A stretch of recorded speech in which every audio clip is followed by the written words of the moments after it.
Yeah. All right. Good afternoon, everyone. We're going to do some commercials. DJ Kid Disco. Hey, DJ.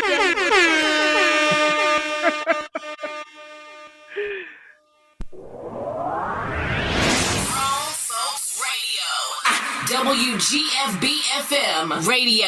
So are you ready? Yeah. How it used to be. Something for everyone. 24/7, 365. After these messages, we'll be right back. For the health and safety of our guests and team members, we're here for you. That means frequently deep cleaning our stores and wiping down carts and baskets after each use. Reserving dedicated shopping hours for our most vulnerable guests. Providing masks and gloves to our team members. And offering contactless shopping options through the Target app, like Drive Up and same-day delivery.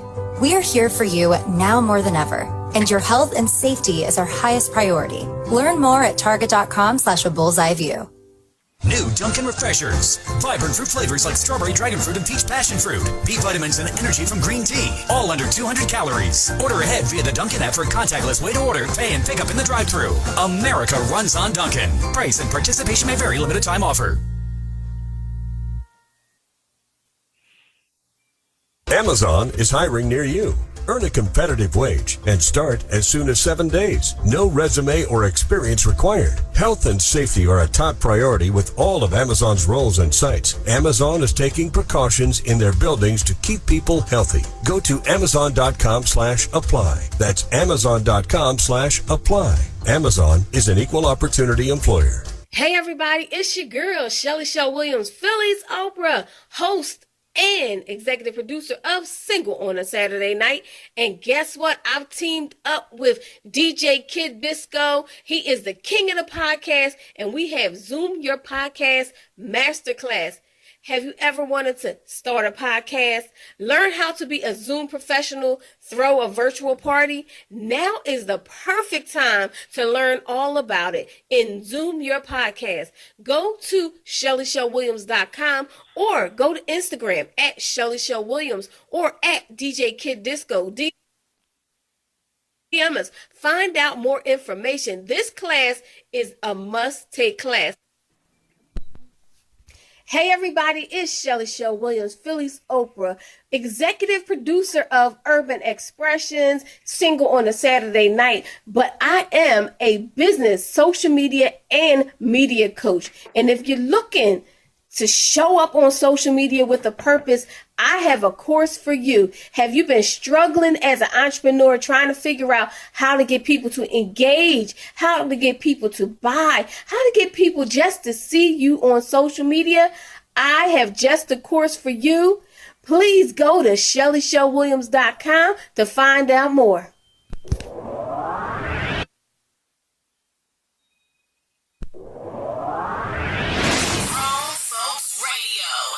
WGFB-FM radio.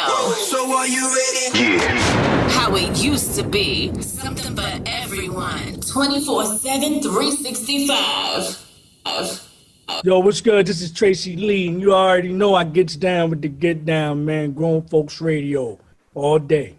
Hi, everybody. This is Cynda Williams, and I am the co-host of the Melanated Morning Show and the host of the PPC Radio Show. And you are listening to Grown Folks Radio. It's the PPC Radio Show. Hosted by Cynda Williams and co-hosted by Shelly Williams. Music by All Night Long. DJ Joe Storm on the Grown Folks Radio.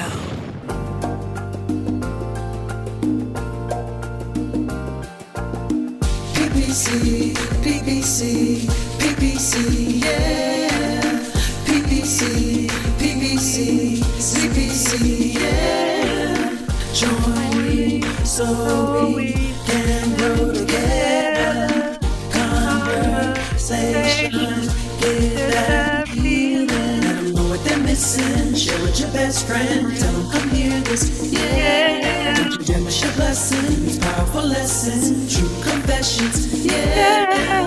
PPC, yeah. Power for you, PPC, yeah.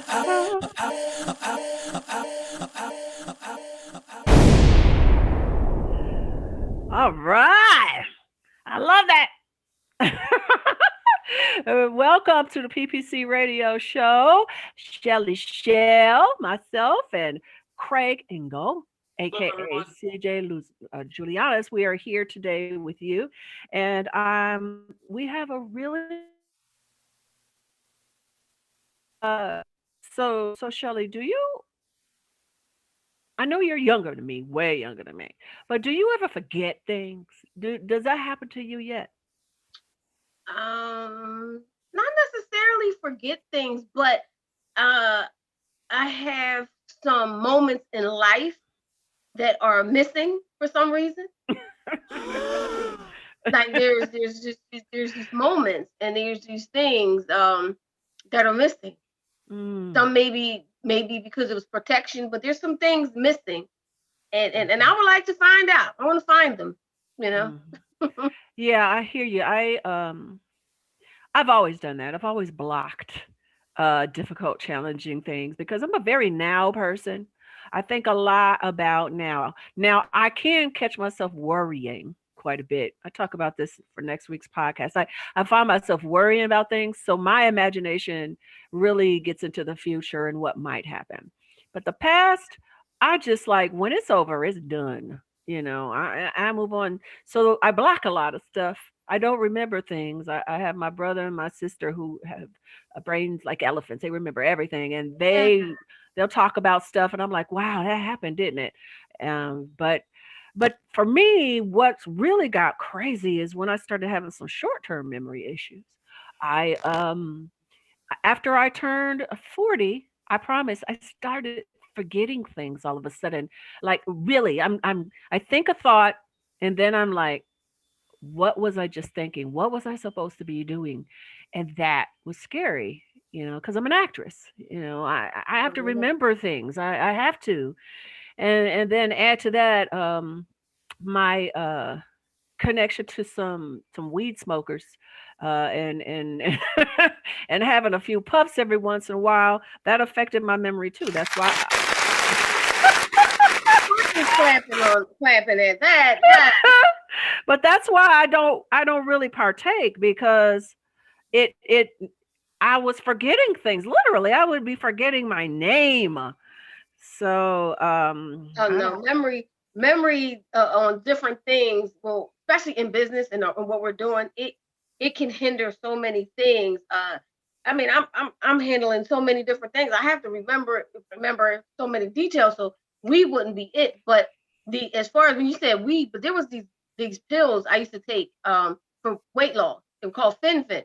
Mm-hmm. But Fen-Phen took my memory away. It took the whole period of time that I was taking them away. Like people I met, places I've been, it just took a lot of the memory away. And so there's some things missing in my life because those pills were, I mean, of course, you know, they say they want to kill you, but I kept taking them. I'm not even gonna lie. I kept taking them because I'd rather be skinny. Bad deal. It was Fen-Phen was supposed to be a bad deal for people. It was. Yeah, what's interesting, I just want to pipe in on this. You know, at a certain point in life, it isn't about what you've got. It's about your memories and your experiences. Mm-hmm. And that's where richness comes. And that's what makes life worth living, is having those things. Mm-hmm. So protecting our memories are really important. And it's DJ like that. Yeah, I agree. And that's the problem, you know what I mean? Just this, when our neurons in our brains start, you know, they've been building for years and years and years a certain kind of way, but we don't continue challenging our minds. We get comfortable where we are, and we're not continuing to change. It affects your brain, affects your memories, and we're going to talk more about that. But before we get too deep into that, we want to first talk to Craig about different kind of abusing senior citizens financially. That we are all the age range that our parents are older, if we're still fortunate enough to still have them. And these things are happening. And these things have happened to me, where I almost got scammed or pulled in, and I'm still young enough, I'm still cognitive enough to question things, but because our brains are doing something a little different, if we don't keep them clear and active, we can make mistakes and get scammed. Craig, please tell us about what's going on out there. It's absolutely the truth. So like Cynda said, we're all getting older, and as we get older, we're going to have our folks, our older relatives in our lives that we may see them decline. And while that's tragic, it's natural. The way our biology works is that our cognitive ability starts going down in our 60s, and it continues to. Now, it's not true for everybody, but as a general rule, it's true. And when we have older people in our lives, we want to look out for them. And so I'm a financial advisor. I'm a regional financial advisor for Allstate, and I handle a lot of different offices in my area. And I'm also certified by FINRA and the SEC to do my work. And one of the biggest things that FINRA and the SEC is looking out for is elder abuse, because it is absolutely getting out of hand. About 5 million seniors every single year are scammed out of their money to the tune of almost $30 billion, which, it's almost impossible to even know how much money that is when you add all of those zeros. So there's a lot of different scams that go on, and there's a lot of different ways that the elderly are taken advantage of. And we want to be aware of those things, because if we see them or we suspect them, we should address it.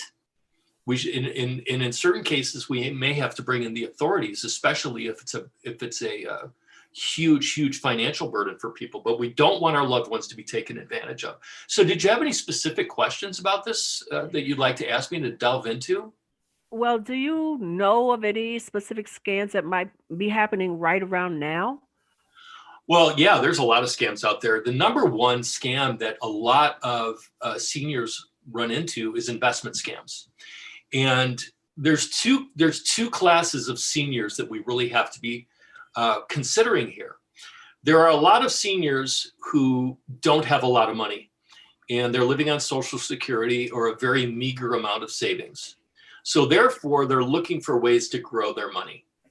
And when you're looking for ways to grow your money, that makes you susceptible to a scam, because somebody could come in with a pie in the sky sales pitch, and somebody could say, well, I have got this little bit of money, but if I could turn it into a lot of money, I want to do that. Well, in many cases, that money is going to be gone. And then there's other senior citizens who actually have a lot of wealth because they worked their whole life accumulating money. Maybe they have a house that's paid off with a lot of equity in it. And those types of people are attractive for scammers as well, because they do have money, and they can be scammed out of that. So we have to be very, very clear about that. Loved ones tend to be at the top of the list of people who scam the elderly, unfortunately. What? Family members oftentimes are very much involved with scams. It could be friends of the family. It could even be caregivers. It could be things like that. But for the most part, it's when you look at a lot of abuse, look at abuse between husbands and wives. If a wife turns up missing, or God forbid, dead, what is the number one suspect in that scenario? Right. The husband, right? Somebody close, somebody who's a relative. It's the same thing with financial scams. So if you start seeing indications of somebody you love having issues with money where they never had them before, or they start acting differently, or they start asking questions of, what do you think about this or this or this? You want to make sure that you're able to counsel those elders the right way so they make good decisions. Or you may see somebody who has been providing care to those elders all of a sudden living differently, Maybe they have things that are beyond their means. Maybe they're driving a really nice car that they didn't have before. Maybe your older relative all of a sudden has debt where they never had debt before. These are things that we really, really want to look out for, because it is a criminal act now. And we have to watch out for our very, very good to know. Very good to know. Sophia, hi, Sophia, and everybody else that's watching. Thank you for joining the conversation. She said, have we seen the movie I Care a Lot? It's a new movie that's out. Have you seen this, Shelly? I saw the previews. I was going to mention that movie, that one, and it was the Tyler Perry, which is kind of like the Tyler Perry one that came before, where they're taking the money from the elders. It happened in the Tyler Perry movie, and it's happening in this movie. But the crazy thing is, this happened to a couple who had a lot of money in a church. The leader of the church stole the money, had them giving their money because their minds were couldn't remember, couldn't do this. So he manipulated them, and the pastor got the money, literally got all the money. Wow. So they lived out the rest of their days, and they split the two up because they were arguing over where's the money. So they split the couple up. The one went into a home and the other one went into the other home. But their money was gone. These are people who were wealthy. They had money. They never had to worry about anything. But now they're poor. They can't figure out where to go. So then the husband gets a caregiver who, for some reason, was so no one can do this. Get away from him. And he had control of all the money. So I've seen this firsthand. I've watched it. I've witnessed it. I'm sitting there like, this is ridiculous. And there's nothing you can do when your mind is gone, when you don't remember anymore. You don't even remember, the wife didn't even remember her husband anymore. And sometimes people are undiagnosed. They might have dementia. They might have Alzheimer's, and they don't even know it. Their family doesn't know it. But there are people that recognize it and take advantage of it. I had a friend of mine who, her aunt, was very, she was a beautiful woman, and she was living alone. She was, by then, I think in her 80s, and someone started, these religious people were her caregivers, and on a whim, my friend went to check up on her. She checked up on her often, but she'd been super busy and whatever. She went to check up on her after a couple of months. And she found her aunt living in squalor. Her aunt, there was like stuff all over the walls, things everywhere. Now, this is a brilliant, smart, organized, clean woman who all of a sudden was walking around almost completely blind, couldn't see anything. And there were supposed to be people, this couple, that were supposed to be taking care of her. And what they were doing is nothing and taking all of her money. They were taking all of her money. And it happens all the time. And my friend went crazy, got her, did what she does, got her in the hospital. And now the woman is still alive. She's still alive. She's like 97 years old. She's got dementia, but she has quality of life. And she was able to stop this from happening.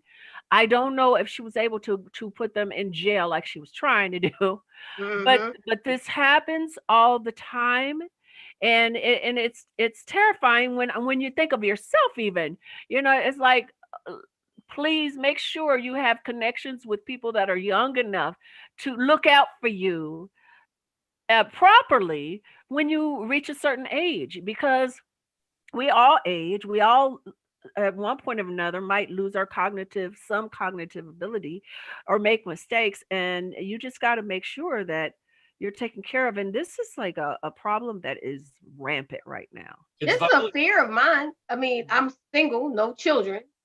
I don't plan on having children. So I think about it a lot. What happens later? What happens when I get to that age? I have nieces and nephews. But, I'm thinking, okay, now I got to figure out which one is going to be taking care of me. But it's the truth. When you're single and have no children, but what's going to happen later on? What if that happens, Well, let me pipe in on that. Let me pipe in on that a little bit. This is really important, especially for women. Question, who lives longer, women or men? Women. Women. Women are in a lot more financial danger than men are for a lot of reasons. First of all, a lot of women are out of the workforce for extended period of time because of childbirth, because of rearing a family, raising children, taking care of a husband. When the children are grown and out of the house, oftentimes women then are going to be taking care of elderly family members, and they're not working. So they're not putting money away, they're not saving, they're not investing, they don't have money to put into a 401k plan. So they're living longer and having less. For single women, it's even a bigger problem, because as you get older, you don't, like Shell said, you may not have somebody within the immediate family that you can totally trust, a child or somebody like that. That's why it's vitally important, especially for single women, to seek out and find a trusted financial advisor who can look after these things for you. I was trained as a fiduciary. A fiduciary is somebody who always has their client's best interest in mind. And when you're doing that financially, that's going to help you avoid the big pitfalls that a lot of people make. If you make a mistake with money when you're 50, 60, 70 years old, it can haunt you for the rest of your life. It's vitally important as we're getting older to not make mistakes with our money. We want to make sure that we're growing that money so we have it. And once we have it, we want to look out for ways that we can lose it. And that's where having somebody, if it's not a family member, having a trusted professional who can see those things through for you. So let's talk about some of the other scams that are out there for old folks that we really have to worry about, especially for us on the outside looking in, and we see this stuff going on. It's like watching a slow motion train wreck in many cases. How many times have we heard of elder women finding somebody online who they've never seen, but they're in love, right? And they've got somebody, you know, and all of a sudden there's a money issue with the guy and they need money. Romance scams are huge. Shell, what are you doing? What are you doing? Oh my God. I don't have to be that age. This happened to me 2 years ago, literally. That's just exactly that. And you're a young person. I thought I was in love. I don't know. Once I got in, he became a little dangerous. But yeah, he stole my money. Stole your money. Yeah. So, you know, we're all susceptible to this kind of stuff. And that's why it's so important to have people around us that we trust, that we can bounce ideas off of. You know, if something's going on that's untoward, if we're really close to it, we might not see it. But somebody on the outside who's unbiased, they'll say, oh, hold on, wait a minute. What are you doing? And hopefully that opens your eyes up enough and slows you down enough where you can look at it objectively. Here's another scam. People work their whole lives. Maybe they don't invest very well. But I remember back in the 1980s, 70s, 50s, 60s, all those years, the only way that you could really save for retirement were through various insurance products like universal life, variable life, index life policies. When I went into the military, it was in the early 1980s, my dad sat me down and he said, son, what you need to do is get yourself a universal life insurance policy. Because back then, 401k plans and IRAs really were, they just came into existence like around 1980 anyway. So I bought that life insurance policy. I still have it. It's worth tens of thousands of dollars because I put money into that. Now, a lot of insurance scams involve people saying, hey, you've got all this money saved up in your insurance policy. Why don't you take it and invest it in this? Why don't you invest it in real estate or invest it in this startup or invest? Because if you do that, you only have you have $30,000 now, but if we do this the right way, you could have $100,000. And generally what happens in those situations is those folks wind up with a whole lot less than what they started with. So insurance scams are a big one. Here's another one, grandparent scams. You may have heard of this. A scammer calls posing as a grandchild saying, I'm in trouble. I went on a trip. I was kidnapped. I got put in jail. I need bail money. Please wire money. Help me out. Please do what, you know. And don't call anybody. Don't tell anybody, because if anybody finds out that this is going on, my life could be in danger. That's another scam. Have you guys heard of those? No, but I've seen stuff like that already. Yep. I see stuff like that. I've been seeing stuff like that for years, but I'm thinking if you're a grandparent or you're starting to, again, lose some cognitive whatever, that it's more of an issue with someone like that. And that's why they gear these scams more toward them than anyone. They try it with everybody, but they gear it towards the older community.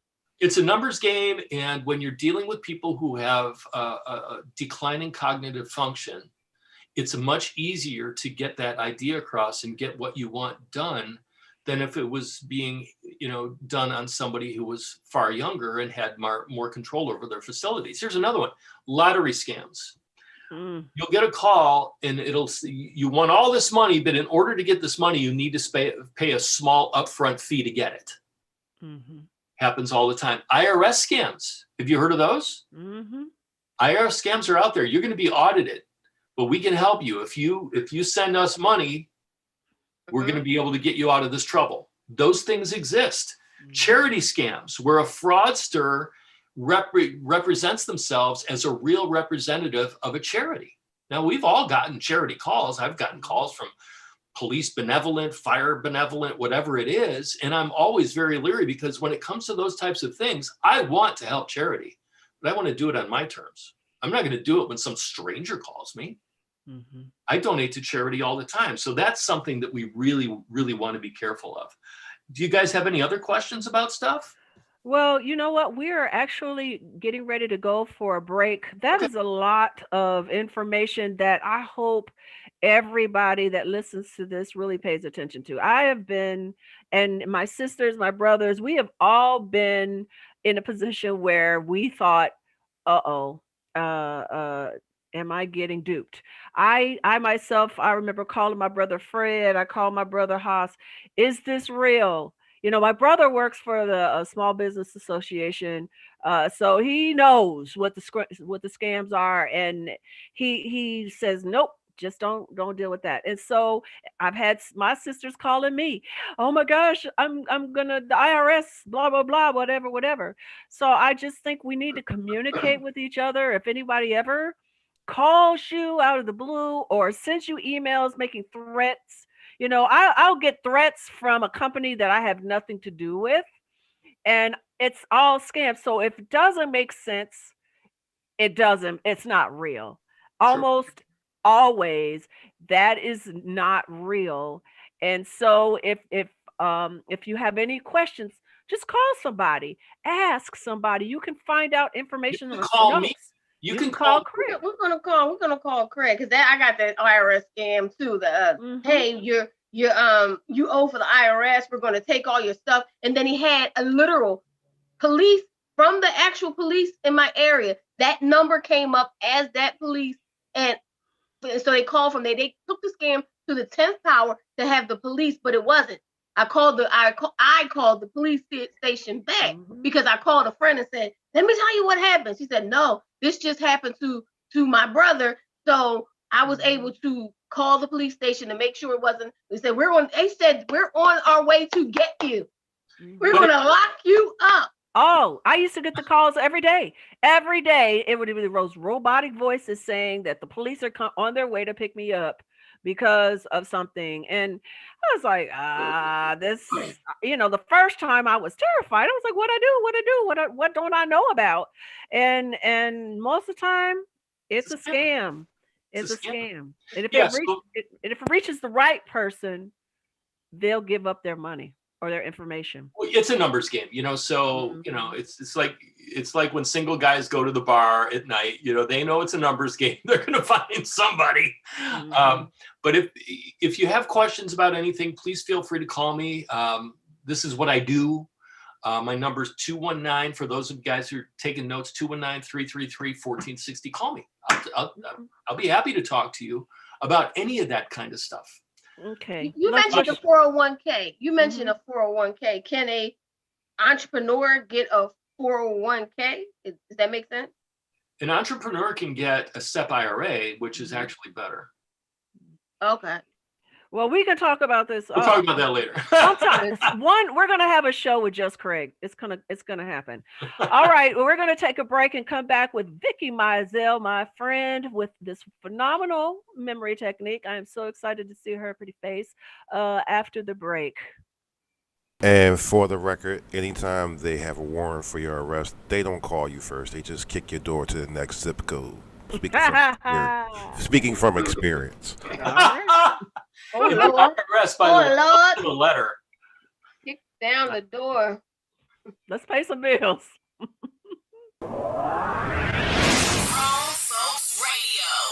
WGFB-FM radio. So are you ready? Yeah. How it used to be. Something for everyone. 24/7, 365. After these messages, we'll be right back. For the health and safety of our guests and team members.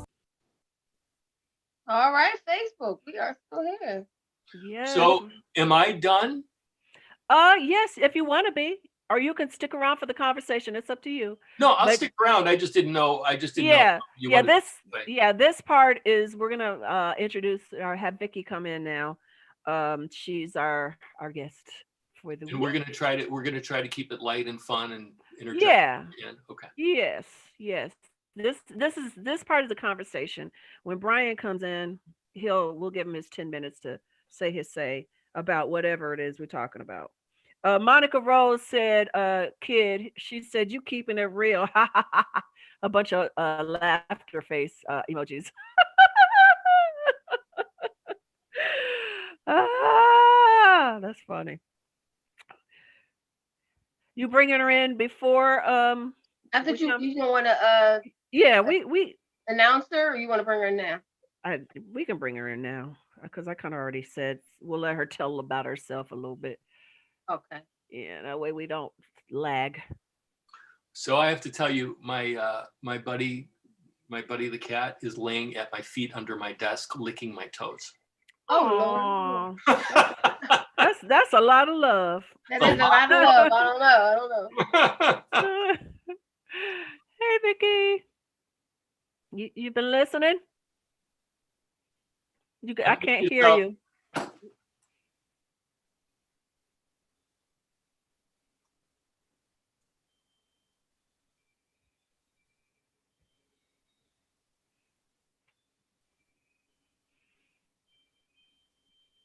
Uh-oh, we got sound problems. You're on mute, Vicki. You're on mute. There's a little microphone icon to the lower left that you can click on to unmute yourself.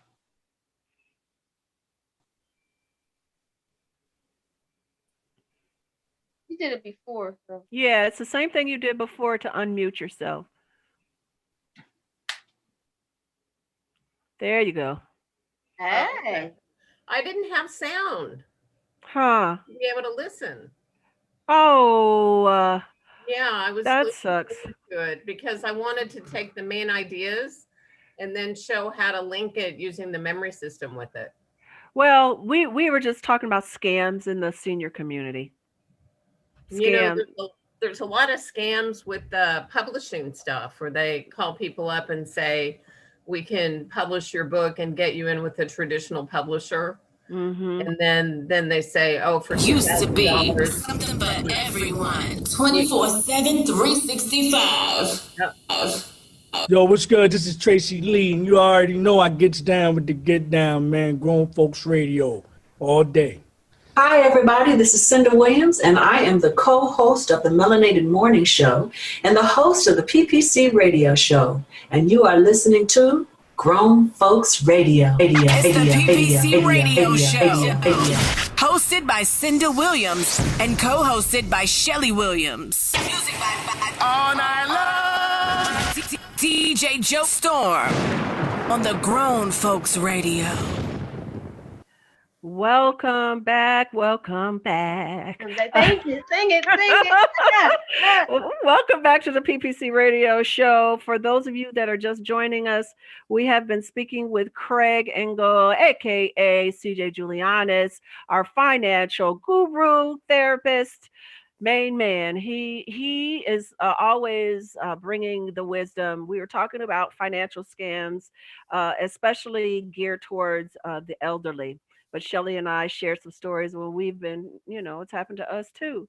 And now we have Vicki Mizel, my friend of over 20 years, who is joining us now. Vicki, uh, tell the audience about yourself.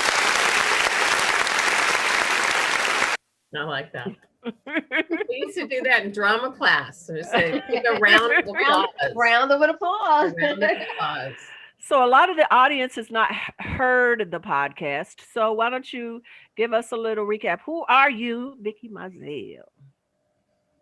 I'm just a woman who has a heart and really wants to bring a message literally to the whole world that there's nothing more important than who you are, who you are as yourself, and the importance of your brain.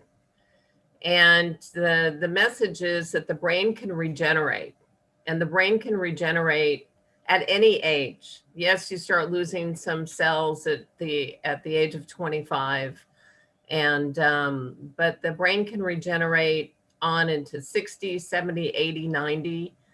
And through my work with Alzheimer's and seniors, starting back in first it started back in 1983 to 1988, where I was a communications instructor and I was teaching memory training, and people were actually improving. And then I combined it with pantomime. And so the combination of the two was incredible, but no one knew about me. And none of the doctors I was working with would actually go public with it because at that time, the status quo was the brain couldn't regenerate. So I literally had to wait 30 years to get my book out. And then I ended up in an accident in 99 and I lost my memory. Had a brain injury. I was slow and none of the doctors could help me. So I found an 85-year-old neurotherapist, and he said, you need old people because they're slow, you're slow. Go teach your memory course to them and you'll get better. And so I went back 20 years later teaching in assisted living. I taught for 2.5 years, 18 hours a week. And what's unique about me is that there are other memory experts, and I don't think any of them have dementia, but I don't think any of them actually worked in the trenches with Alzheimer's patients. And doctors can't go to assisted living facilities. They have to come to them. So I was in their element and I learned so much from them. They told me kind of how they got dementia, when it started, what was going on with their life. And a lot of it had to do with loss, emotional loss, especially the codependent personalities. And in my book, in chapter 10, I talk about the emotional causation of the illness. There are physical symptoms, there are reasons for it to get it physically, but it's also emotionally, it affects the brain so much, and then depression sets in, and then atrophy sets in from that. So it's really important to work through grief. If you have to get an antidepressant, to do that, and to really keep a lot of support. So now the world knows the brain can regenerate, but they still don't know that Alzheimer's can get better.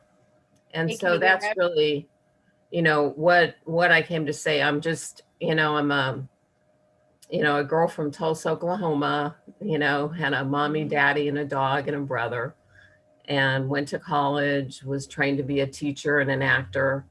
And then I fell into this memory system back when I was 26, and I'm 66 now. So I've been at this for a really long time. So let me ask you this, Vicki. I've like I said, I've known you for a while now, so I know the ups and downs of your life, my life. Everybody has these ups and downs.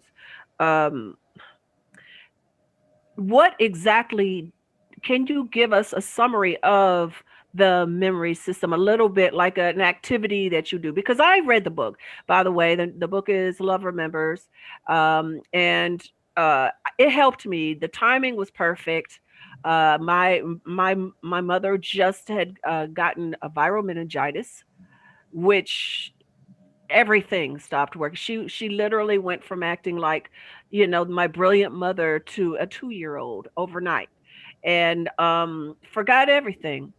And my father at the same time got cancer, and it started affecting his memory. And that's the thing I don't think people understand. They think it's all tied up in one disease, Alzheimer's. It's all diseases that affect your memory. And I had a disease of depression, and that was a part of why I don't remember so much. So can you give us like a thought or an activity or something that you did for yourself to help your memory? Yeah, the memory system itself and anxiety can also completely throw off memory. So the memory system, actually, I have YouTube videos. So if anyone doesn't catch this, if they just YouTube Vicki Mizel, youtube.com, I have 5 short 5 to 7 minute memory lessons. And then I have a couple little talks. And then I even have a talk called Tidbits for Caregivers and how to.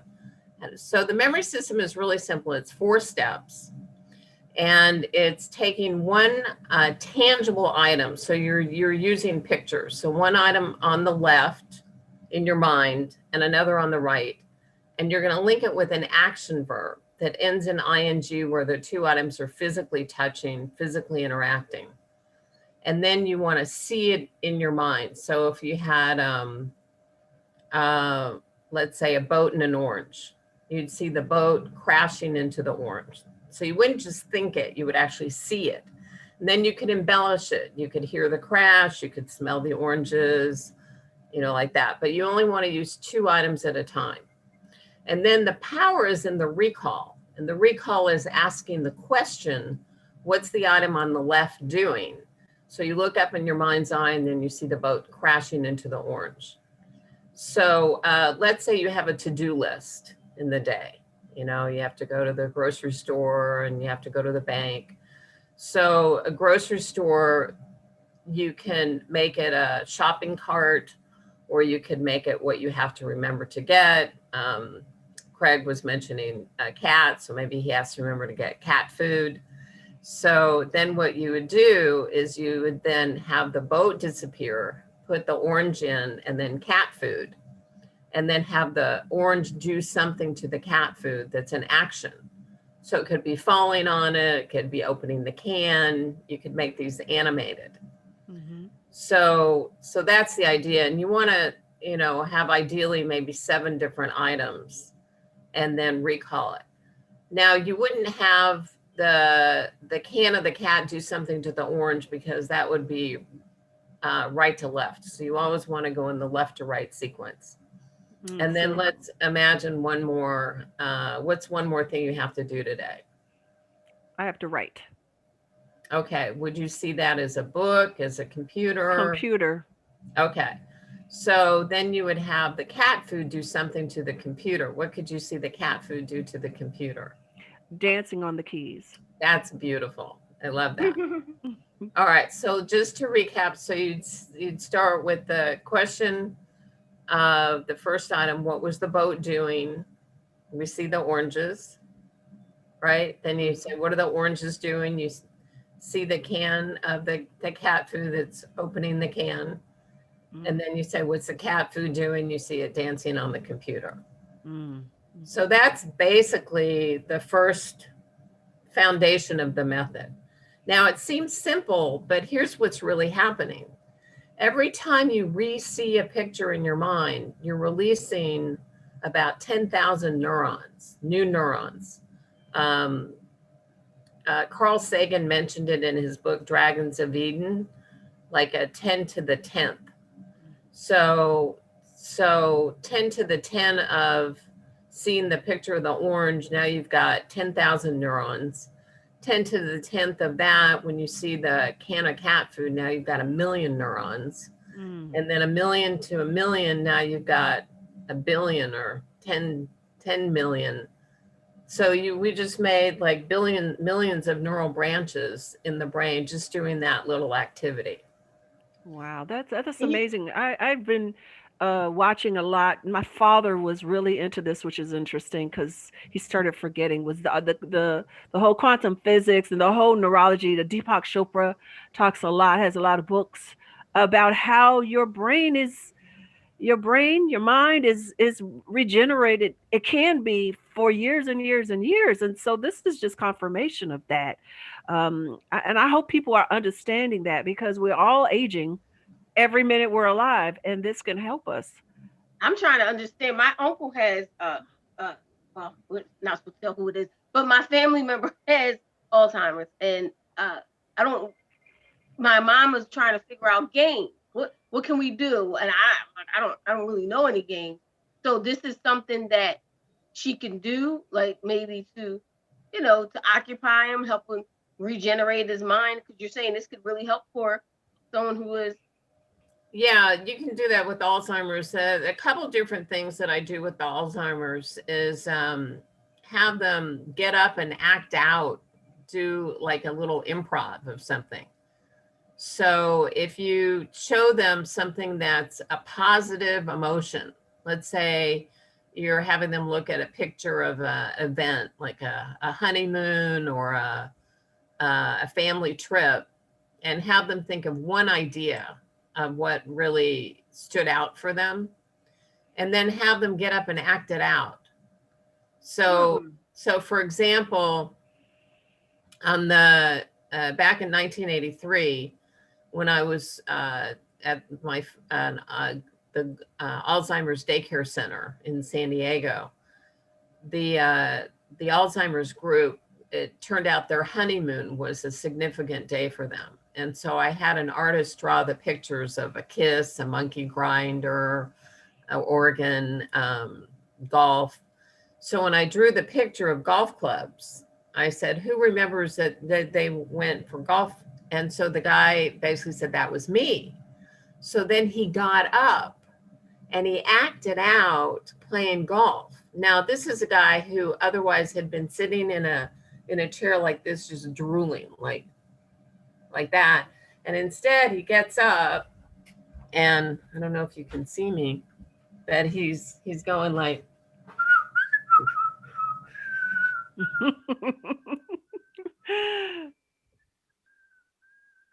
Wow. That would be like miraculous. It would seem like a miracle. It would. yeah. And the doctor that was working with me at the time, we took him the video, showed him the video of all these people getting up and remembering, and then I had them make the connections with the memory system. He said he had no idea this kind of creativity still existed in these people. And then the other thing I do is show them old films, like Charlie Chaplin films. Joe, who was that comedian, the one who made up do you remember that? I know that song. Right. That was like Bugs Bunny. Yeah. So if you show them that, it'll trigger what was going on in their life, like when they were 17 or 18 or 19. And then they can tell you stories about that, and it'll bring back a lot of joy. And now if you want them to remember something, like you're coming to visit on Sunday and they can't, they ask you 60 times, when are you coming, and they can't hold that image in their mind. So you have them see a big sun, the warmth of the sun, the yellow of the sun, and maybe have that superimpose it on their pillow, so that every time they see their pillow, they see the sun, and it reminds them they're coming on Sunday. You can do that for all the days of the week. I remember doing Monday was a moon, Tuesday was a tutu, Wednesday was a wedding veil, Thursday was thirsty, so a straw. So you would, Friday was, fish on Friday, Saturday was a chair. And so you can use those words, the images, to represent that, and then make the connection for them. And that way it reduces the anxiety. One of the biggest problems with memory and not remembering is the anxiety. I know that. That's how I feel. That's as the family member, that upset. They're upset. They're like, I can't believe I went from intelligent, smart, rich to having to not remember that. So how do you help people? Well, the thing is to educate them and to basically say, our neurotransmitters are the things that make the brain work. So I've been giving this example for a long time of squirrels in a tree. Squirrels jumping from tree branch to tree branch are like the connectors in the brain. And when you have Alzheimer's or forms of dementia, you have tired squirrels. And they can't make it to the next tree branch. I have a question. Yes. So are you involved at all with the physiological medical treatment for Alzheimer's in terms of dietary type things? Like a lot of people who keep up on this type of stuff, as I do, dietary stuff. One of the big things that science is starting to find out about Alzheimer's is that aluminum and all those types of things get in the way of neural synapses and neurotransmitters as we get older, and it's a cumulative effect. The recommendations now is to never ever cook or eat anything that's been heated within aluminum. So that's the first thing. Is there anything else besides that? And then the other question, to segue into my next question, is I'm also heavily involved with advancements in medical technology, particularly CRISPR technology, which is CRISPR? I don't know what CRISPR is. Well, it's an acronym, CRISPR. CRISPR technology is basically gene editing technology, which they're finding applications for it now when it comes to treating cancer, obesity, heart disease, things like that. But the real holy grail of using CRISPR technology is how it can work within the brain. Are you coming across anything like that in your studies? I don't know about CRISPR. I have a lot of knowledge about kind of how to get metals out of the brain and how to jumpstart the brain. So let me take it one at a time. Even though the companies who produce the product of aluminum are trying to tell you it's not harmful, it is. It is. There are a very few brains that are so strong that this stuff can't get through the blood-brain barrier, but for the majority of people, especially with the kind of environmental toxins that we're dealing with every day, it does penetrate through the blood-brain barrier. And then when the brain sees a threat, they're learning that the hardened tangles are actually developed as a way to, quote, protect the brain, not knowing that's the thing that's really destroying the brain. So how do you address that? How do we get those types of metals out of our system that could be blocking our neural synapses and could be affecting not just our memory, but other behaviors as well? Well, there's the rich people's way and the poor people's way. Well, we need to know the poor people's way, I think. So let's learn all the ways. How about that? Okay. Just in case. The poor people's way is start taking a tablespoon a day of Himalayan salt in your water and literally slowly drink it throughout the day. It'll hydrate the body, it'll increase the minerals, and it'll help you kind of poop stuff out. There's also a woman has an herb shop in Boulder, Colorado, and there's an actual product called Metaline, METALINE, Metaline. And it was through, trying to think of her name, I knew her when I lived in Boulder, Hannah's Herbs. Hannah was a woman who got thrown in jail regularly because she would speak out about things. And then you could actually send your saliva to her in a mail with, I think, $30 or something. And she can give you a readout on what's going on with your body and your organs. A little bit more expensive way is what's called Chelation Treatments. It's EDTA. It's an IV treatment. You probably need about 30 of them. And that can help get metals out of the brain. There's a woman in Los Angeles named Dr. Maria, who's in Pasadena. And she's got a machine that actually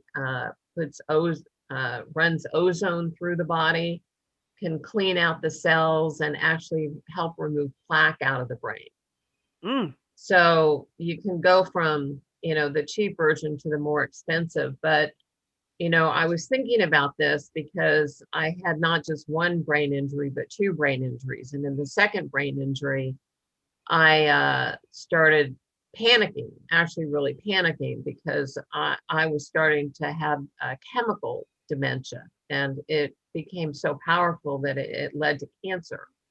So, and then I couldn't take the traditional treatments because there were too many chemicals in it. So I had to go completely the other route. So I did combinations of something called NAD, IVs, glutathione IVs, hyperbaric oxygen, detox foot bath, ozone saunas, infrared saunas. But then I realized without practicing the memory system, I was just, kind of cleaning out my body, but I wasn't really strengthening the brain. So when I added in doing the memory training while I was in the hyperbaric oxygen chamber and just kind of going through, you asked about games, not really a game, but I would do A, and what would I see in my mind? I'd see an ape, I'd see Coco. And B, I'd see Coco interacting with the bee, maybe putting it on her finger and rubbing it. And then for the bee or a C, a comb, maybe I could see the bee running around on a comb. And in the beginning, I was so injured and frail, I could maybe do 3.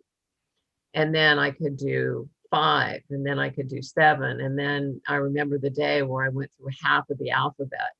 So I probably did about 10 oxygen treatments. And then once I did NAD, which is terribly expensive, it cost me about $8,000 for like 8-10 treatments. But I couldn't find my glasses. And usually I need my glasses to find my glasses. But I had to drive anyway. And I ended up never finding my glasses. The NAD worked in the brain so powerfully that it improved my eyesight. I told that to the doctor. So that's a way to really kind of jumpstart the brain to clean it out and increase the memory. I have more questions. You're saying so many things, and I have so many questions. So when they did an IV treatment on you, they're obviously doing a drip of something into your body. Can you explain what that was that they were putting into your body? That's the first question. Second one is, you had mentioned hyperbaric pressure chamber treatments with oxygen. Do you know the concentration of oxygen they used and what depth they took you to increase the oxygen concentration? I don't remember. I remember there were 2 different ones. Dr. Maria had one that was sort of the plastic one that was sort of, you don't go as deep, but you could easily call her office and get an answer to that question. So I don't remember it off the top of my head. Then there was another gentleman in Sherman Oaks off of Ventura. He was actually way in Woodland Hills. But then he ended up doing his own office. He took you really deep, like a really deep dive for 90 minutes. It was almost $200 at a time. But that was the most powerful. And he really knows more about hyperbaric oxygen than anybody I know. And it made a difference. I don't think I'd be here today. I talked to a doctor. She said, if you weren't you, you'd be drooling in a nursing home. Well, we don't want that. No, we're happy. And on that note, we're going to pick this up, but we're going to bring in Reverend Brian Pugsley. I am so curious to hear what he has to say to us from a big biblical pastor point of view, a spiritual point of view, what this brings up in him. We're going to have him after the break, and then we're going to continue with this conversation because it's like, so I'm learning so much, and I'm so thankful for you, Vicki, for being I here. appreciate this because I've never had a platform that I could actually share, the things that happened to me that, scared the bejesus out of me because it was so off from but I felt like I had to save my life and I had to save my kiddie's life. Well, you're going to save other people's lives. So keep that thought. So after the break, we're going to have Reverend Pugsley, and then we're going to continue this conversation. All right, I appreciate your questions. Thank you. It's the PPC Radio Show, hosted by Cynda Williams and co-hosted by Shelly Williams. Music by All Night Long. DJ Joe Storm on the Grown Folks Radio.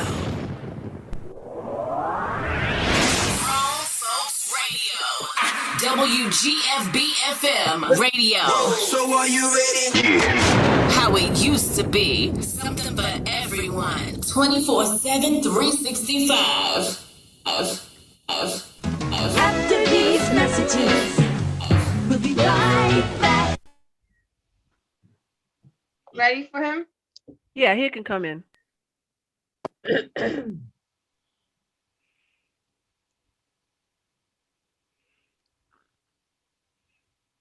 Hey, Rev. Well, hello there. Hello there. Right. Well, after the commercials, we'll start. Okay. Right now Facebook can hear us, but everybody else is hearing the commercials. What's wrong with that?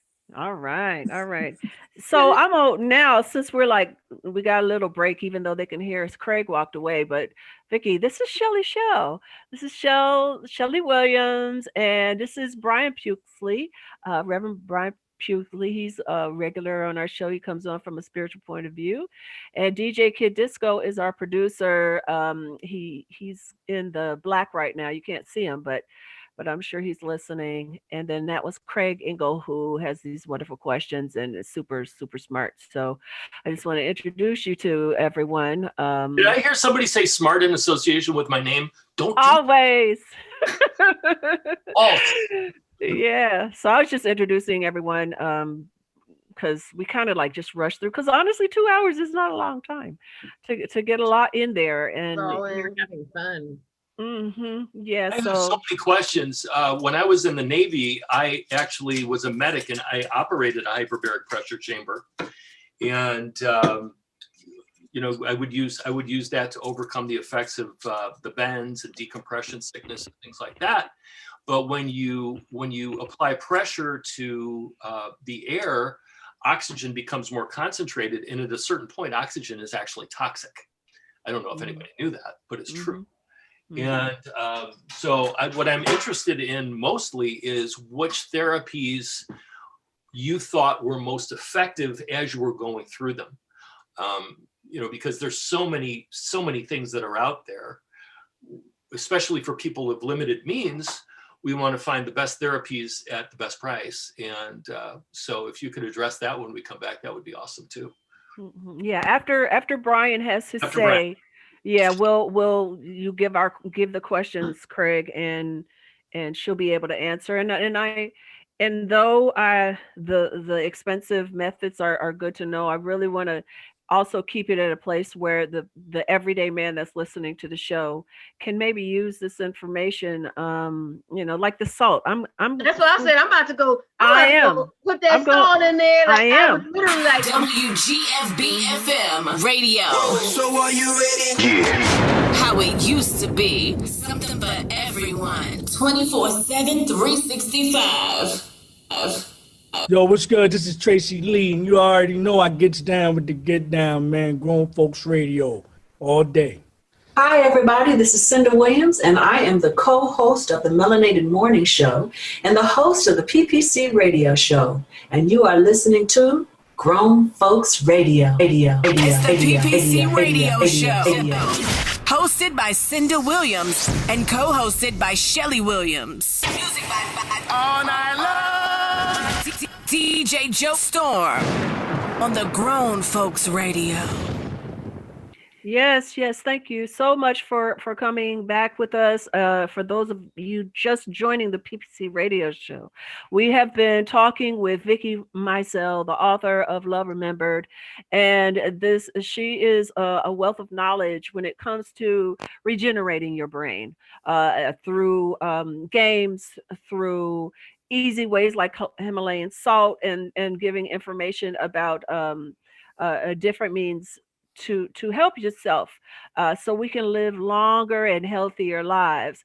And also we've also heard from Craig Engel, aka CJ Julianis, on his expertise, and Shelly Shell. And now we are welcoming Reverend Brian Puxley, a friend of mine, who is going to give us a completely different perspective on this whole thing. Or maybe not. I don't know what he's going to say. So, Reverend Puxley, please tell us what you think about all this.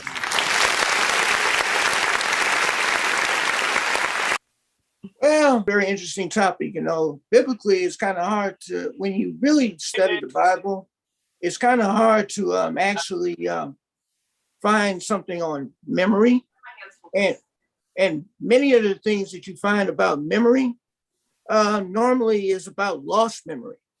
And but the beautiful thing is, there's also hope in there too.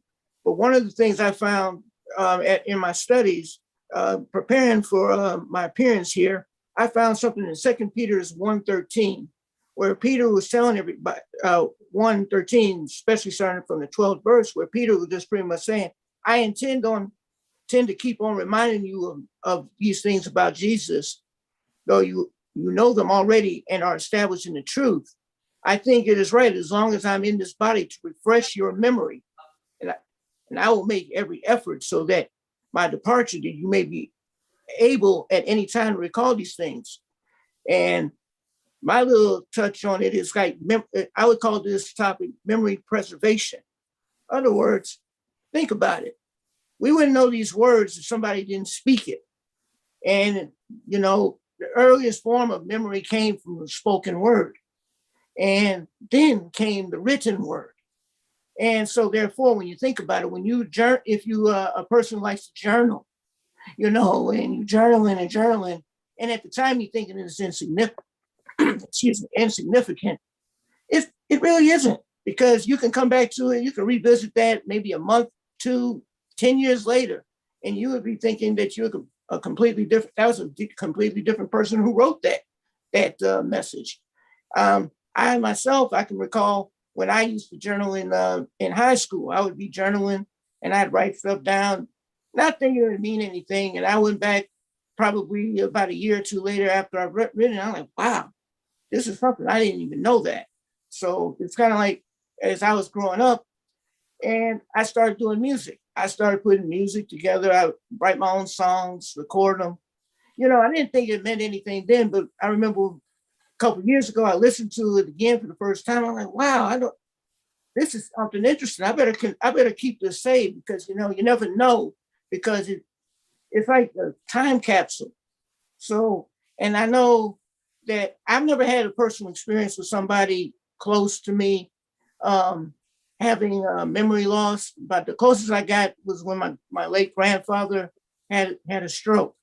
And for a while, we weren't sure if he was going to remember who he was, who my grandmother was, who my mother was, or even his grandkids. But, I remember when I visited him, he looked at me and his eyes showed that he remembered me. And, because I said just one thing, because I was like, I don't want to lose that. I don't want him to lose the memory of taking me places that no one else took me to and whatnot. But, it's like, and then I started remembering that. And one of the things I always encourage somebody who has somebody who's preparing to go to transition, I say, always remember the good times, in here and in here, because to keep that memory, that's how you keep them alive. You keep them alive in your memory. So, Well, I know that one of the things that I thought about when it comes to the biblical point of view was the honor thy mother and father. Oh, yeah. Because, I mean, I think the assumption oftentimes is that's about, um, when you're a child. But what I really believe it's about and is honoring them when they need you. When Exactly. you're an adult and when they need your help and keeping their memories fresh, reminding of them of things. I know like right now, my mother, I don't even know what she's thinking. I really don't. She's transitioning very slowly. I don't know what she's thinking. And sometimes it's not even about reminding them of the past. Sometimes it's about helping refresh or no, giving them memories now. Yeah. Even yeah. if it lasts for, in 5 minutes, they don't remember. It's making the moments that they're living now special. Yes. Because they can't help that they can't remember when you were a child. They can't help that they can't remember when you did this or that. So to bring them joy and to bring them happiness, instead of trying to force them to remember what happened before, give them new memories, even if those memories last for just a few minutes. And so to me, that's honor. That's part of honoring your parents. So what do you think about that? Oh, well, what I think about that is simple, because especially when you're honoring their memory, because when they're in the middle of a transition, they're in the middle of being here and being there. And so therefore they're being, it's kind of like they're getting an upload of a different mindset, and they're like, I'm here, and then their body's still here, and then you're not, and of course we are like, huh, I don't get this. How come they don't? But yeah, if you give them, like you just said, a happy moment, anything, get them to laugh, joke, even if they don't remember it like 2 minutes later or 2 seconds later, at least that 1 second, that glimpse. That's what we're looking for while we're trying to honor. When you're saying honor the memory, because you're trying to let them have just this one moment, one last moment that they can take with them in that transition. Because trust me, when they get over there, they're going to probably remember that moment. And it's going to be like, that was the best moment of my life. All the other stuff, yeah, they were great moments, but that last moment, that last great moment, because we're always looking at our moments because we're counting moments. So that's a pretty good perspective. I actually dig that perspective as well. I think that's good too, because I think a lot of children take it so personal, meaning they get so hurt by it. You don't remember, and it's almost like they're hurt it's almost a selfish feeling. You don't remember me. You don't remember this. So if we take ourselves out of it and just focus on the parent, the person going through it, and take yourself out of it instead of making yourself feel so bad because that person doesn't remember you or that. And I think that hurts a lot. That hurts you as well as the parent, because you're so busy being hurt. That's because you're focusing on yourself, not that person. And I think that's what I think inside of the family that I know, that's what they're going through. They don't remember this. They don't remember. They're always, and that brings in the strife. But I think one thing you said something about, it feels like God said he promised that we'll be able to recall something. So is that, are we able to live on that because we're able to recall? Oh yeah, if you live on it, you're going to be able to recall it. It's just in the moment, in any moment like that, when you're dealing with a loved one that you really care for, and you so dead set, because right then and there, we're not being selfless. A lot of people are not being selfless in that moment. They're being selfish. And it's kind of hard to separate yourself from that, because you like to say, oh, you're gonna remember me. It's kind of like where all exactly where all Jesus's disciples had said, hey, am I gonna be the right hand man on that day? You worried about the wrong, and Jesus had to like dead that said, no, you worry about the wrong thing right now. Worry about this. Peter, don't worry about what John's place in the kingdom is going to be. Worry about your place in the kingdom. Don't worry about where I'm going to put you and him and them, boo, boo, boo, because you're going to be disappointed one way or the other, because what's for you is for you. But that's a different story altogether. But in terms of a memory, just honor my memory by just being here, be present. Somebody just texted me earlier and said, I said, what do you want me to do? What do you want me to do? Just be present and supportive. Because I'm like, what am I supposed to do? But just be present and supportive. And in the case of memory, and because like I said, we don't know what they're going through. They got a different upload going up in here because part of everything they're leaving. And so therefore it's like part of the memories is like, I'm here. And then the other part of the memory is like, I'm there. Because it's like, if you hear a loved one talking to somebody and they're like, well, so-and-so is not here with us anymore. Who are you talking to? I'm in this room by myself, right? It's just you and me. But, you know, in the case, they're talking to the next level. Yeah, my mom, I mean, a few months ago when she was still talking, she was so happy. I don't think I've ever seen my mother so happy as she was maybe like 6 months ago. And she had a boyfriend. She was telling me all about what they were doing, and we were laughing. My sisters, my brothers and I, we were like, what? But she was having so much fun. She was having this entirely different experience than we could see, than we understood. And you know, and I gotta give a shout out to my sister Monica. I mean, the rest of us, we aren't there where my mother is. So my sister Monica does live there, and she goes and she sees my mother as all the time.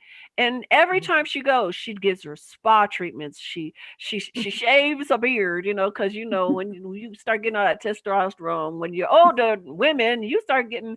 So I told my daughter, you better shave me, just like Monica's shaving mommy.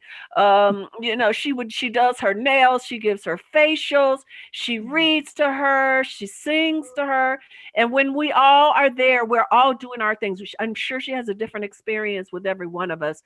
I know for me, my mom and I used to just sit there quietly together all the time. We didn't have to say anything. We're just so comfortable with each other. We could just sit there. So I'll put some music on, or I'll play her something I've listened to that I really got something out of.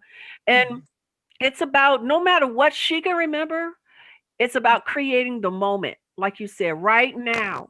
Creating the moment, and then you won't get caught up in the sadness of the loss of who they used to be, but you're where they are now, and you're where you are right now, instead of being worried about the past or even worrying about the future or what are you going to do when they're gone. You are solely focusing on right now and what's happening right now. And I think that is so cool. That's kind of going in a completely different direction than preserving the mind, which is what we've been talking about. But I think it's relevant to this conversation. Vicki, what are your thoughts about it? The thought I had was to be quiet with her, to go in and be quiet and listen to your intuition, and your intuition will tell you what to do, and to touch her and to soothe her and to make her more comfortable. That's what I picked up on right away. I agree with that. Because you know, that's it. You're in that moment, and that's the moment. That's the moment that I'm referring to in preserving it, because you're preserving a different kind of moment. It's not a moment they may remember in a sense, but it's the one that you will also remember yourself. It's kind of like a tag team. You know, you're even though you don't think that the other person is picking up on it, but you are. They can feel it. Yeah, they can feel their mind may not be as sharp as it was, but they can have the same feelings and emotions, and they can feel the vibe that somebody is. I just pray that people keep their mind off of themselves, and I think that's in regular life. Keep your mind off yourself. It ain't about you. If you could just walk around and tell people it ain't about you. This life is not about you. Stop. Keep your mind off yourself. Think about someone else. How can you help someone else? Well, you know, it's really interesting. I've had this experience, and some people know details and others don't. But you know, when I died. So I know from that experience that it's not that they have less understanding of what's going on. It's that they have more. They are seeing everything. It's not they're seeing less. They may not be able to communicate with you about what they're experiencing, but they are experiencing the vastness of everything, of the eternal. And so it's hard to communicate that. It's hard to communicate what you're seeing, what you're feeling, the people you see from your past, the things that you feel, this bliss that you feel. It's overwhelming, and it's too much to help people understand. They think you're crazy, honestly. And so it's just this whole thing of understanding that what like my mom is seeing right now, what she's feeling right now, what she's connecting to right now is way too big for my understanding. And it's not that she's less than, she's more than. She's connected to spirit. She's connected now. And she's seeing and knowing things that are amazing and mind-blowing. Wow. You just touched on something there, and it kind of reminded me of an experience from my youth. I've had what we would call an out-of-body experience, so to speak, where we crossed over and crossed back. Because I remember I was in a water ride experience and I slipped in the water. Next thing I know, white light. I was like, where am I? Because I'm breathing. I'm breathing underwater. When did I get that experience? Find out I was not here. And God said, and I heard something coming at me saying, it's your mind now. I don't know what that meant. I'm like, I'm yours. What are you talking about? And then I heard the voice of God say to me, and I knew it was the voice of God. He said, not on my watch. Felt hand on my head, pushed me down and pulled me out of the water. I told everybody about that right after. They thought I was crazy. And I was like, no, you don't understand. To hear you give your testimony there for a minute, just gave me a flashback, made me think about that. Because I'm like, I understand the whole idea of going to the next side. But, and try and tell anybody, because we don't have any real eyewitnesses. If we do, we don't believe them, because it's like, well, I have no proof. What am I going to do? Go cross over? I know I'm going off subject there, but I just had to bring that up. I mean, no, but that's a miracle. That's showing you that the same way your mind can be regenerated. You showed two miracles. You were gone, now you're back, and God has you here for a reason. Both of y'all. Definitely here for a reason. But as far as the mind, I'm trying to. My grandfather had Alzheimer's as well, so I'm believing that it's in the family. So this right here is a hope for me. I'm sitting here trying to figure out, all right, well, I'm going to listen to what you're saying. I'm going to continue to regenerate my mind, because obviously it's in the family. It must be something that is passed down. Hopefully it skips a generation. But I'm gonna use your tools in your book. You said it's in the book, right? Yeah, the techniques are in the book. I set it up so that no matter where you are in the world, you get the exact memory courses when I do it in seminars. And then if you dovetail that with the YouTube videos, you really get all the lessons, plus the learning. And you can always call me too if you have questions.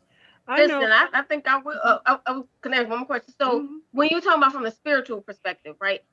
She was doing work on mind and preserving the mind before she had an accident, before she had any type of brain injury.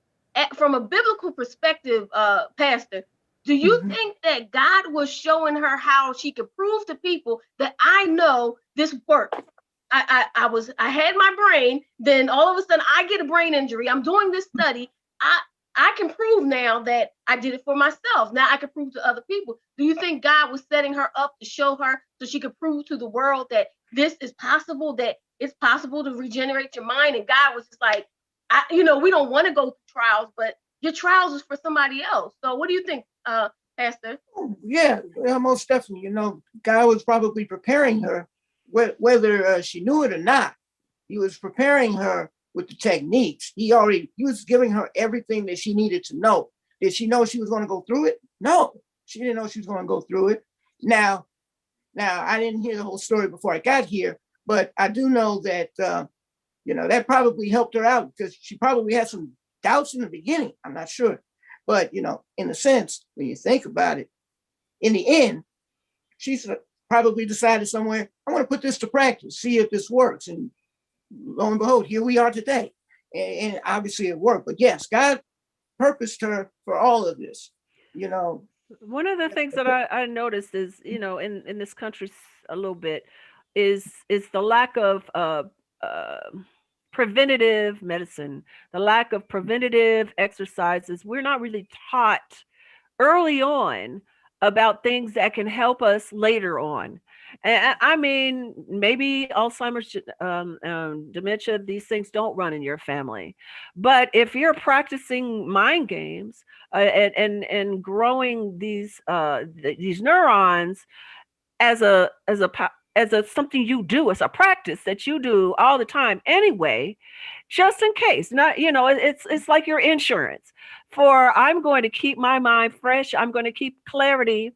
Like as soon as I learned about this stuff and read about this stuff, I immediately started playing I play this game called Elevate, which it's very quick thinking. It's a memory. It's an amazing app that you should check out.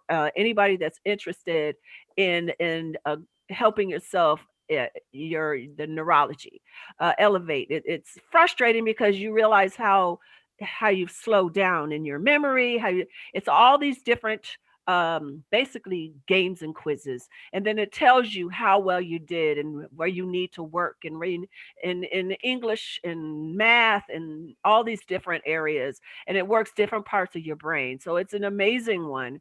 And then the games that you have, Vicki, like if you teach a child these memory games, that's something that they'll use their whole life. And so they're creating neurons their whole life. And so by the time they're 60 years old, their brain is doing so much better than it might have done if they just sat down and started watching TV and stopped consuming any information to activate their brains. Yeah, the truth of the matter is this really needs to be in the school system starting in K.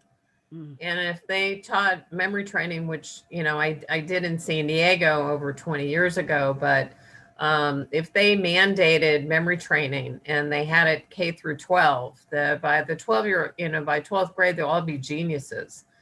And you don't need to start if you don't have a memory problem. People say, oh, I don't need it. I don't have a memory problem. Well, you exercise. It's just the same as you need physical exercise every day. You need to exercise your mind every day. And I have audio CDs on the program, and they've just been transformed to MP3s. They'll be up on the website. Loveremembers.net is the book website. And then my main website is Brain Sprouts. I thought that was so cute because it makes brain sprouts. Brain Sprouts Memory, all one word, .net. And on that one, I've got radio shows, I've got the CDs, I've got the whole program. So when I was injured, I went back to the tapes, literally went back to the tapes, went back to listening to me, reread my book. I used the master of myself to help myself get back.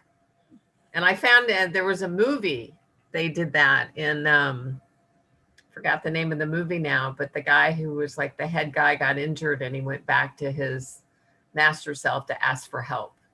And I went, oh, that's what I did. That's so awesome. And I think the points that Craig was making earlier, I haven't heard from him, but the fact that it's a holistic healing, right? When you're thinking about all the issues of our life, there are preventative things that can help you. There are things like taking the Himalayan salt, to get rid of the metals in the brain. And if you have more money, there are other things that you can do to keep your body clean and healthy. And I just think being proactive about your mental, spiritual, and physical health is so important. And that's why I wanted to do this platform. That's why I wanted to do this show, to get people thinking beyond the survival of the moment, because there's always going to be something happening that you're going to have to survive. But to think bigger, to think more, and protect yourself, and so you can have the healthiest, happiest life possible. Craig, what do you think? Talk to me. You're quiet. Questions. He had his hand up a couple times. He had his hand up. That's all. I'm here, honest. So, a lot of the stuff that Miss Mizel is saying, lovely, lovely, lovely. But what are some of the things that we can do just on the daily that are fun, that people do as pastimes, that can help exercise the brain? I love the analogy of You exercise your body. Your brain is also a muscle. It also must be exercised. It has to be kept supple and active. My sister does Sudoku. She gets those Sudoku books, and they're math brain teasers. I used to complete the crossword puzzle, the New York Times crossword puzzle on Sundays, because it would activate my recall and words like that. Are there any other things that people can do just on an ongoing basis to exercise their brain that are fun, that doesn't require them to read a book or sit in front of a computer, but they can just do? Do you have any suggestions for that? Well, if they don't mind listening to a CD and then start practicing on the memory system, the first thing is you can use it for just lists of what you do in a day. Just turn information into pictures and link them and recall, like we did with the boat and the orange and the cat food. And place word association is a lovely, lovely way to remember things. I went through that training many, many years ago, because memory in my job is very important. I'm in the financial industry. You have to recall a lot of different things. So word place association is wonderful. And assuming that people can do that, that's great. But what if they don't know about these things? What if there's just, they're not able to do that? What are other simple ways that people can strengthen their brain? They can recall their day. At the end of the day, they can go back and look at their day and recall it, or they can prepare for the next day and visualize what they want to see happen. There's also remembering names. I can give you a simple technique of, everyone says, it's hard to remember names. I always remember a face. They're out of your brain in the first minute, right? Introduce yourself. You introduce yourself, you ask somebody's name, and then you forget it 30 seconds later. It's crazy. Well, that's normal. That's totally normal. The short-term memory is only 7 to 30 seconds. Then you've got an internal working memory, which is however long something is important to you. And then you've got long-term memory, which is forever. So if you can turn the name into a picture, like Shelly, you could see shells, and she's got really pretty hair. And I made a comment about that earlier. It's just so silky. Silky shell. Silky shell with the seashells. So instead of the question being, what's the item doing on the left, you just say, what's happening to the face, and you see shells growing out of the hair. Or Cynda, Sin could sound like win. And Cynda's got a lot of beautiful features, her eyes, her cheeks, her lips, but her cleft palate is something noticeable. So I imagine her winning an Academy Award for winning that's tangible, and it's coming out of her cleft chin. So Sin win. That way, if you look away and you see the picture and you look back, then you see it. But again, you're triggering that visual recall with an action verb. What's interesting is that short-term memory is oftentimes the key to many different types of success. So with me being in the financial business, talking to people all the time, I learned this. I read a book a long time ago called How to Win Friends and Influence People. I read that book. Yeah. So what is everybody you meet, what is their favorite sound and what is their favorite word?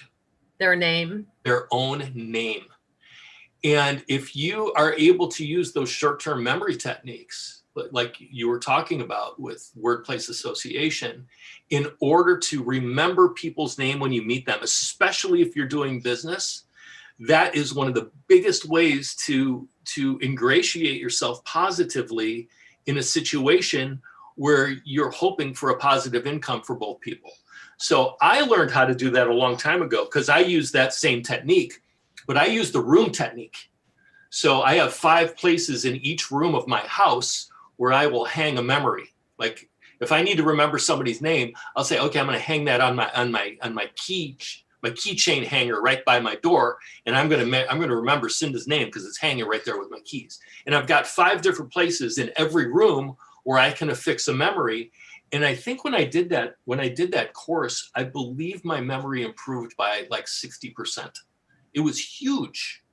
So just being able to do that is enormous. That's a technique they use since 400 BC with Aristotle and Quintilian and Socrates. Because it works. Cynda, how do you study apart? Like, remember apart. Is that what it's called? Yeah, it's this is for me, I am a visual, auditory, and by touch memory person, kinesthetic person. So what I do is I write my lines out, I read them, and then I say them, and then I record them so I can hear them.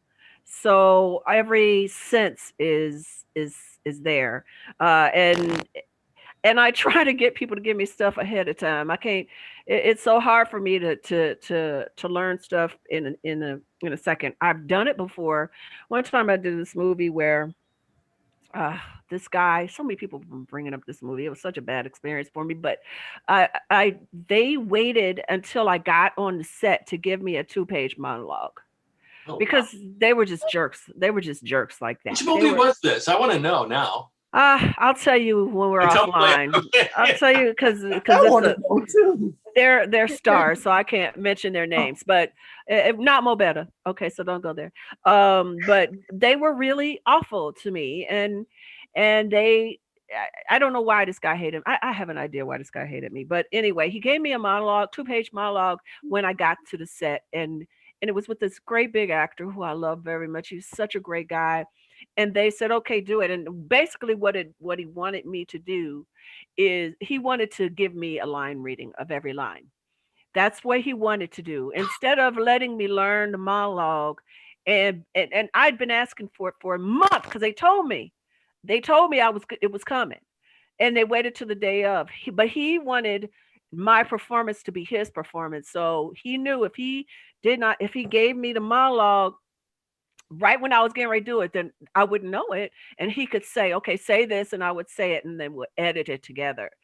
But what he didn't know is I'm Superwoman sometimes. And I literally, I memorized at least half of that monologue in 5 minutes. What? And so I was just like, basically what I did was it's concepts. It may not be word for word, but what is this part talking about? What is this part talking about? What is this? What are the transitions? And that's the best way for me, knowing what you're saying, what it is you're talking about. Really, it's not about the words, it's about what you're talking about. And so I got about half of that monologue at least. I had about a page of it within minutes, 5 minutes of doing the scene. And he was very angry about that because he wanted his performance instead of mine. I was like, why don't you put on a dress and come do this mess? But the second page he had to read it to me. So you can remember so much more than you realize. Literally once you read it through, say it out loud like I do, and then I can hear myself speaking, you already got it. You know what I'm saying? So your memory is so much better than you realize. And your brain was acclimated to that. I mean, yes. As an actor, it's your job. You do it over and over and over. So that part of your brain has always been exercised. I remember back when I used to act a lot, I was memorizing a monologue from Henry V.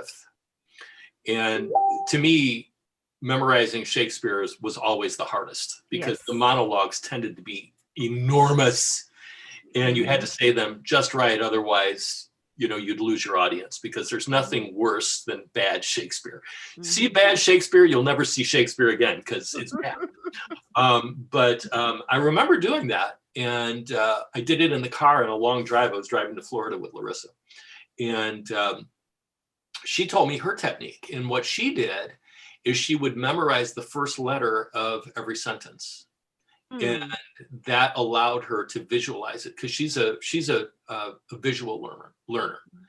And if she could see the first letter of each sentence, she could just get the line right out. So everybody has different ways of doing it, but your brain becomes acclimated to whatever technique you use, and you're able to memorize those things. So what if somebody threw in the line? Suppose you memorize it the way it is, the thing, and then they get to like Cynda gets there and they say, well, I need you to add some milkshake brings all the boys to the yard. That's an actor's job. I mean, we do that all the time. So I direct movies and I direct plays and I do all that stuff on the side. And it never ceases to amaze me. I directed a play called Dangerous Liaisons once. Longest script ever. It was like 137 pages. Really long script. They use very small font for the type in the script. And there's really only a couple of main characters that have the bulk of the dialogue. And when actors are able to remember, like, not just 2 pages, but 2 dozen or 5 dozen pages, it's some of the most impressive stuff, and it's very underappreciated, frankly.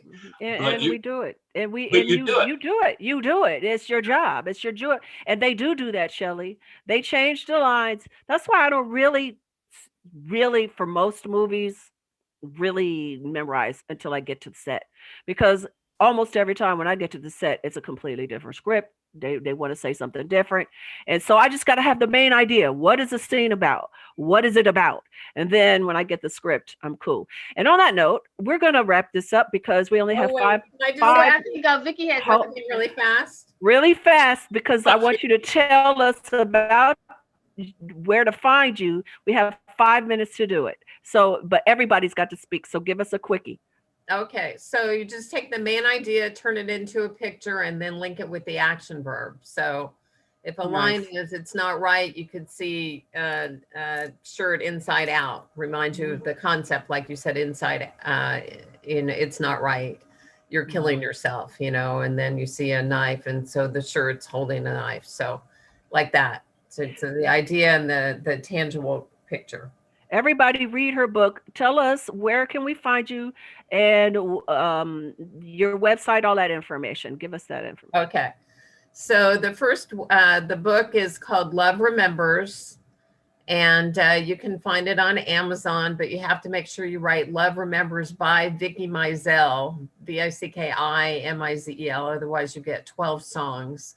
And then I have another book, which is the same book, but it's a tribute to my kitty cat. And it's called They Can Still Remember to Love. It's a new release. They're both new releases. And my websites are brainsproutsmemory.net and loveremembers.net. I've got a short little video on loveremembers.net I'm very proud of. And I'm, you know, with COVID, I've got time on my hands. So if you're interested, call me.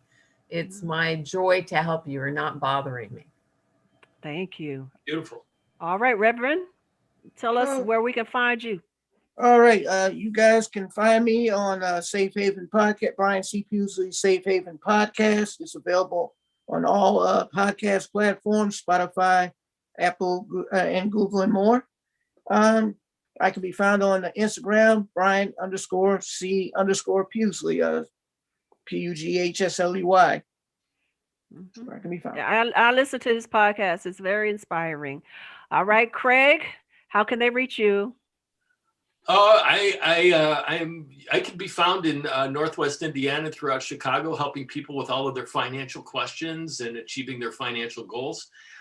You can write me. I'm at craigengle@allstate.com, or you can call me. I'll give you my number. It's 219-333-1460. Call me with your financial questions. We'll get you all set up and on your way to financial freedom and success. All right. And Shelly, you got anything you want to share before I wrap it up? Craig, I think there was a question for you online. So if you can go back to Facebook, because somebody asked you a question about the original topic, finance. So I want you to go back to that if you could. I can be found right here on the grownfolksradio.com. Whoop whoop. That's what I'm adding. I'm right here, grownfolksradio.com. Instagram, Shelly Shell Williams. But yeah, I'm interested. I'm interested in I want the brain work for my uncle. And Craig, if you can, like I said, I don't want to leave anybody out there. Thank you for watching. I'll ask that on Facebook. Where do I go? What is it? You can go directly to my page and you can read everything. You need all the questions or peruse. It'll be there. It stays there. All right, cool. So thank you everyone for coming. I'm sorry? My phone number too? Sure. 917-547-8822. Okay. If you can always go back and rewind and watch this again. We keep it up. I keep it on my page at all times. It's in the archives. So you can go back and find any information you need. Please remember to listen in to the PPC podcast, which will introduce next week's guest. His name is Dexter O'Neill. He is a phenomenal musician, singer, beautiful person. Shelly, you're going to just love the stuff he got to talk about. And yeah, and he's a great singer. And so we're going to have his song in the mix. And on that note, we are going to go with DJ Joe Storm's music mix for everybody that's listening beyond Facebook. We're going to say goodbye to you. Thank you so much. Go to www.thegrownfolksradio.com to listen to the music. And thank you so much for joining us, everyone. Bye, everybody.